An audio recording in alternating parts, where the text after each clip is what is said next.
Oi, pessoal! Mais um Voando com Baleias no ar, toda quinta-feira, 6 horas da manhã no Spotify e ao meio-dia no YouTube. Excepcionalmente hoje, gente, tô soltando episódio um pouquinho atrasado, que aí, gente, precisava descansar um pouco, porque normalmente eu gravo o episódio ou na segunda ou na terça, no máximo estourando quarta-feira à noite para soltar para vocês no dia seguinte. Mas o que rolou? Essa semana eu tava trabalhando, então eu tava em São Paulo na segunda e na terça-feira. Na quarta-feira eu tava meio cansado, então por isso estou gravando agora cedo, tá bom?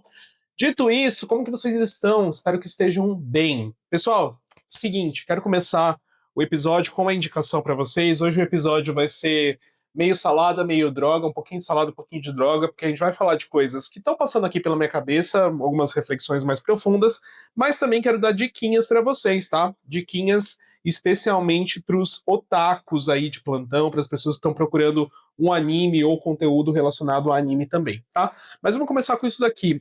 No final de semana eu fui no Sesc aqui em Campinas, que estava tendo a Feira Subversiva. Só para dar um contexto para vocês, a Feira Subversiva ela é um sneak peek, assim, tipo uma amostrinha da Feira Sub, que acontece, se eu não me engano, em novembro. Setembro ou novembro, não vou lembrar agora. Que é uma feira focada em autores, ilustradores, pessoas criativas aí, de artes visuais, escritores, pessoal que tem um trabalho criativo e que coloca ali para expor, para vender os seus trabalhos. Então, eles fizeram esse sneak peek bem menorzinho agora, na semana passada, para mostrar um pouquinho do que vem aí. Eram 30 expositores, se eu não me engano, e eu encontrei este livrinho aqui, muito fofo, se você está vendo pelo Spotify, pelo YouTube. Você está vendo a capa dele, que é o Na Mesma Praça, do João Protete. Tem uma história muito legal por trás desse livrinho aqui, que é que esse senhor, o João, ele é um senhorzinho idoso que estava lá até um pouco constrangido, um pouco com vergonha de mostrar e falar do seu trabalho, mas que faz, gente, esse trabalho lindíssimo aqui. Essas ilustrações aqui que vocês estão vendo são todas dele, bem como os textos também são dele. Isso daqui é feito com colagem. Imagina então que ele faz as colagens, alguém escaneia, faz a paginação para ele, mas tudo isso aqui é feito por ele. E além disso, é muito interessante o formato, porque ele é um livro de uma página só. Então você desdobra ele aqui, ó, e ele vira um livro com as historinhas, né, com os poemas que ele escreve, ilustra, e ele também estava lá vendendo.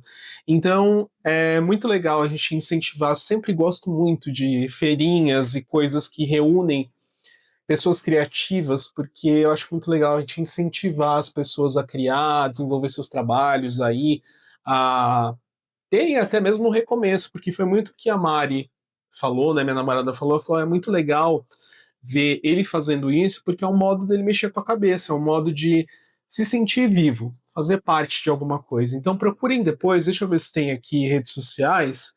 É, Joões Estúdio Editorial. Então procurem Joões Estúdio Editorial nas redes sociais, que eu acho que vocês vão encontrar o trabalho do senhor João Protete, um fofinho, uma graça, parecia o senhorzinho do Up.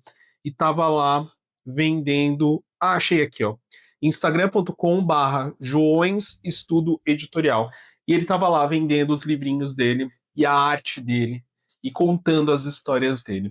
Falando sobre estar vivo e se sentir vivo, eu preciso fazer aqui uma confissão para vocês, tá? Uma confissão bastante séria. É, eu já matei pessoas, várias, não foi só uma, foram várias.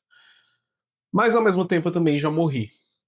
Então, o que vocês estão vendo aqui é tipo memórias póstumas de Brás Cubas, porque eu já morri também.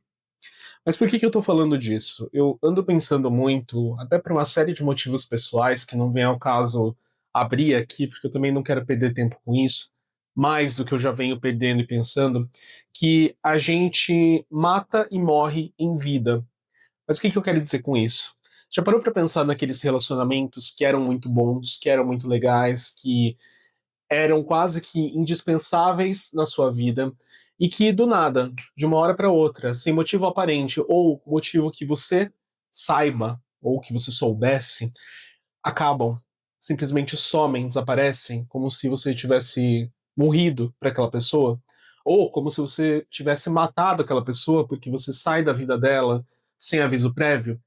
Eu tenho pensado um pouco sobre isso. Eu acho que eu já trouxe aqui no podcast em algum outro episódio, quando eu passei por isso pela primeira vez de uma forma muito clara, que foi com uma grande amiga que eu tinha na faculdade. A gente era muito colado, muito amigos mesmo, assim, muito, muito, muito próximos.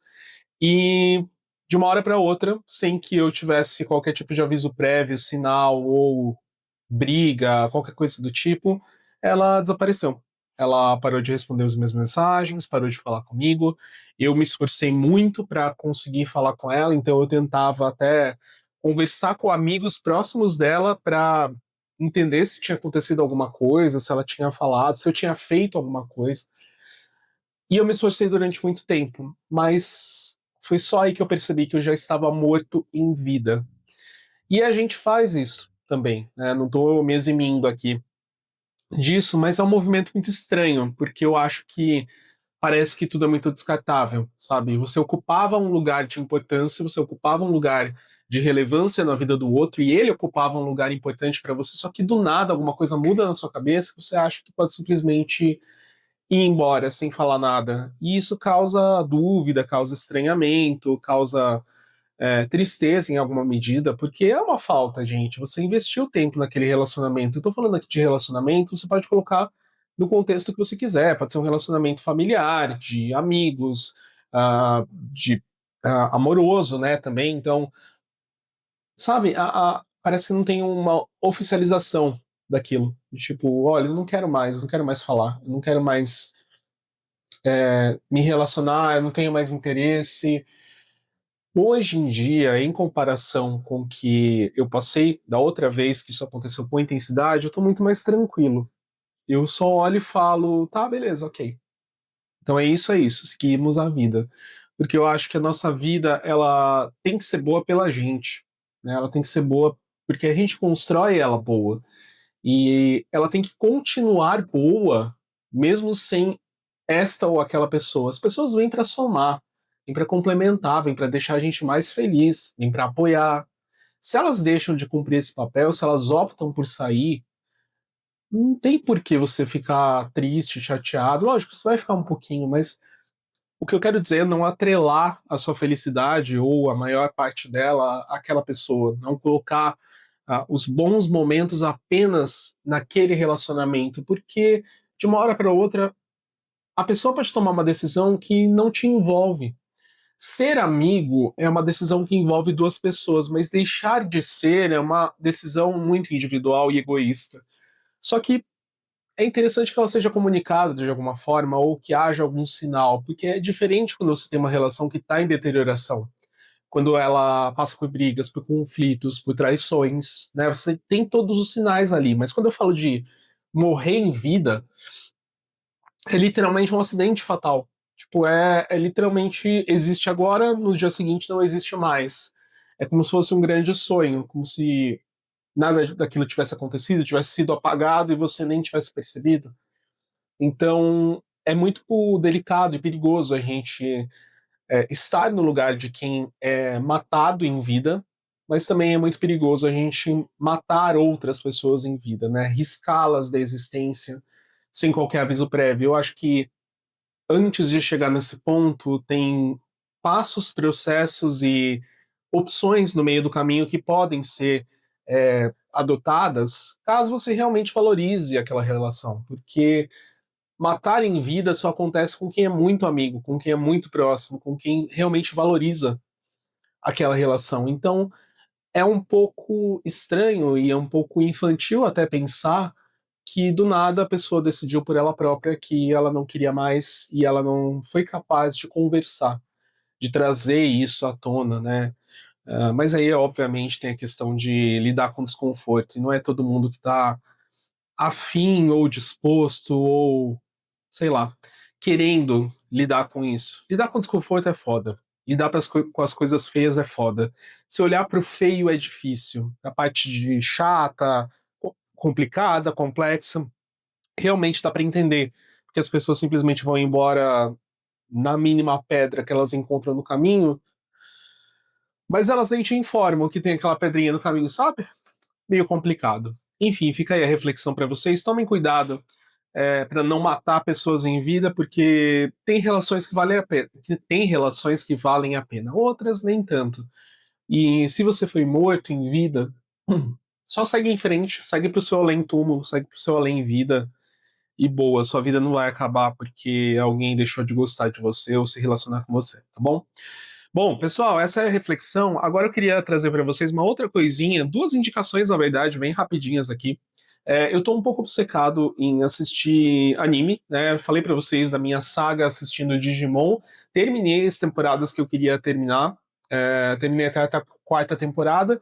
A partir da quinta eu não gosto muito, então eu nem vou assistir, ou talvez eu dê uma chance ou outra, mas não tô muito afim. Mas o que eu tô assistindo agora e eu tô gostando bastante é um anime belíssimo chamado Witch Hat Atelier. É esse o nome? Deixa eu só confirmar para vocês, mas eu acho que é Witch Hat Atelier. Isso, Witch Hat Atelier. Ele tá na Crunchyroll, tá? E eles estão soltando episódios semanais, pelo que eu entendi. Tem 9 episódios até agora. Qual que é o rolê desse anime? Ele segue a história da Coco. A Coco é uma menininha que quer ser bruxa, só que ela vive num universo em que ou você nasce bruxa ou você não pode ser bruxa. Você não consegue aprender bruxaria. Quando ela é pequena, ela é levada pela mãe até uma cidade para passear e tal, e ela encontra um bruxo mascarado que vende para ela um livro de ilustrações e uma varinha. Aí, beleza, a Coco fica ali, ela é muito fascinada com magia, ela quer porque quer ser uma bruxa e tal. Até que um belo dia ela encontra, né, na casa dela um bruxo que vai até a casa dela. A mãe dela é uma costureira, então as pessoas vão até lá. Esse bruxo vai até lá para pedir uma roupa e acaba acontecendo um incidente ali. O bruxo precisa usar magia e ela descobre então que na verdade a magia não nasce nas pessoas, ela é desenhada. Então, se você tiver tinta mágica e uma caneta, você consegue desenhar e fazer magia. Só que esse é o grande segredo dos bruxos, porque anteriormente todas as pessoas tinham acesso à magia. E isso causou muitas guerras. Então os bruxos se reuniram para criar esse mito, essa fake news em cima, para que pudesse conter a magia e o mundo não entrasse em guerra de novo e a magia não fosse parar em mãos erradas. Mas então todo mundo pode ser bruxo, todo mundo pode fazer magia. A Coco então entende que na verdade aquilo que ela ganhou não é uma varinha, é uma caneta, e ela desenha alguns signos, alguns sigilos que estão no livro. Só que dá uma merda gigantesca, a Coco acaba transformando a casa dela numa esfera de cristal e acaba congelando a mãe dentro dela.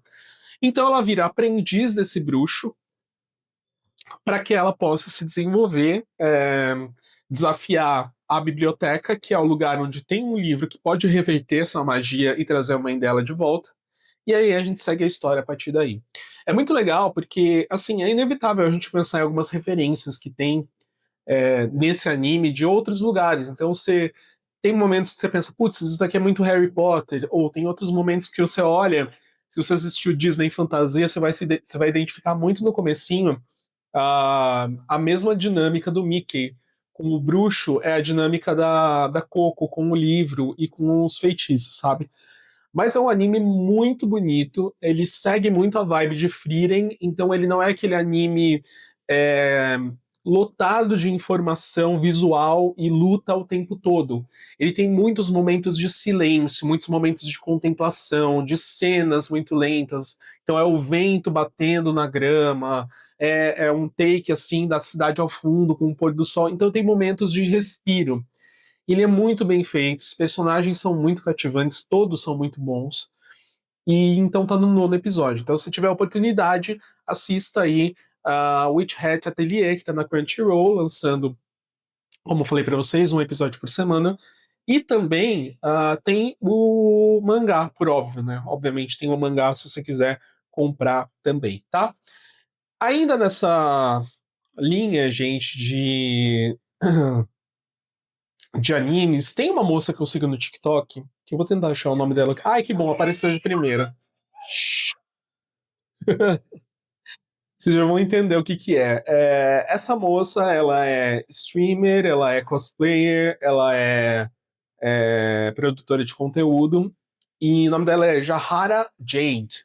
E assim, gente, o grande lance que me fez seguir a Jahara são os reacts dela jogando Pokémon e jogando Digimon. Porque, tipo, ela fica muito surpresa com as evoluções, assim, dos bichinhos. Os cortes que tem, né, dos jogos, são sempre dela reagindo às evoluções ou trocas que geram evoluções. Então é muito engraçado. Eu não sei se são as primeiras vezes que ela tá vendo esses Pokémon, Digimon e tal. Eu acho que sim. Mas são muito espontâneas as reações, tipo, quando ela vê um Pokémon que ela acha bonitinho, ela dá uns berros, ou quando ela vê um que é feio, ela fica puta da vida. É muito engraçado. Tipo, é um conteúdinho besta, assim, pra você só se distrair um pouco, mas vale a pena seguir, tá? Jahara Jade, no Instagram, TikTok, enfim, tem aí pra vocês seguirem. Gente, eu acho que é isso, tudo isso que eu tinha pra falar pra vocês. Espero que vocês tenham gostado do episódio, então não se esqueçam. A gente tem um encontro marcado toda quinta-feira, às 6 horas da manhã no Spotify e também ao meio-dia no YouTube, além, é claro, das nossas redes sociais, Voando com Baleias no TikTok, Instagram e YouTube Formato Shorts, tá bom? Fiquem bem, se cuidem e a gente se vê no próximo episódio. Um abraço pra vocês, valeu, até lá, valeu. Ô cacete, falou, tchau, tchau.